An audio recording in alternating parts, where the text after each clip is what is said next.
DI অফিসে চাকরিহারা শিক্ষক এবং অশিক্ষক কর্মীদের উপর পুলিশের নির্মম অত্যাচারের ঘটনায় সোচ্চার কংগ্রেস। শনিবার কসবা কাণ্ডে অভিযুক্ত এসআই রিটন দাসকে ক্লোজ করার দাবিতে কসবা থানার সামনে বিক্ষোভ দেখায় কংগ্রেস। প্রদেশ কংগ্রেস সভাপতি শুভঙ্কর সরকার কলকাতা থেকেই গোটা রাজ্যে প্রতিবাদের ডাক দেন।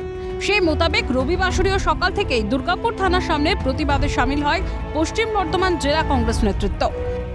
চাকরিহারাদের উপর পুলিশের অত্যাচার এবং পুলিশের লাঠিচার্জের যে প্রতিবাদ, সে অভিনব প্রতিবাদ কর্মসূচিতে সামিল হলো কংগ্রেস নেতৃত্ব। আজ দুর্গাপুর থানায় তারা এসে রীতিমতো মিষ্টির প্যাকেট নিয়ে পুলিশ কর্মীদের মিষ্টি খাইয়ে এই অহিংস পথে আন্দোলনের সূচনা করলো। পশ্চিম বর্ধমান জেলা কংগ্রেস সভাপতি দেবেশ চক্রবর্তী এবং জেলার মহিলা কংগ্রেস সভানেত্রী মেঘনা মান্নার নেতৃত্বে পুলিশকে মিষ্টি খাইয়ে অভিনব প্রতিবাদ কংগ্রেস কর্মীদের। পুলিশের বিরুদ্ধে হিংসা নয়, বরং অহিংস প্রতিবাদের বার্তাই দিয়েছেন কংগ্রেস নেতাকর্মীরা। গোটা পশ্চিমবঙ্গ জুড়ে জাতীয় কংগ্রেস আমরা আজকে 10টা থেকে 12টা বিক্ষোভ করছি।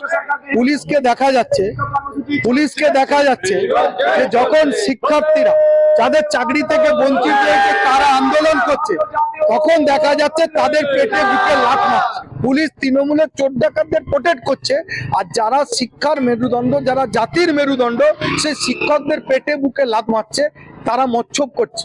এবং তাই আমরা পুলিশকে এই মিষ্টি খাইয়ে টোকেন তাদের এই কৃতকর্মের জন্য আমরা একটা গিফট দিয়েছি। প্রতিবাদ শেষে একাধিক দাবি দেওয়া সম্বলিত ডেপুটেশন জমা দেওয়া হয় পুলিশের কাছে।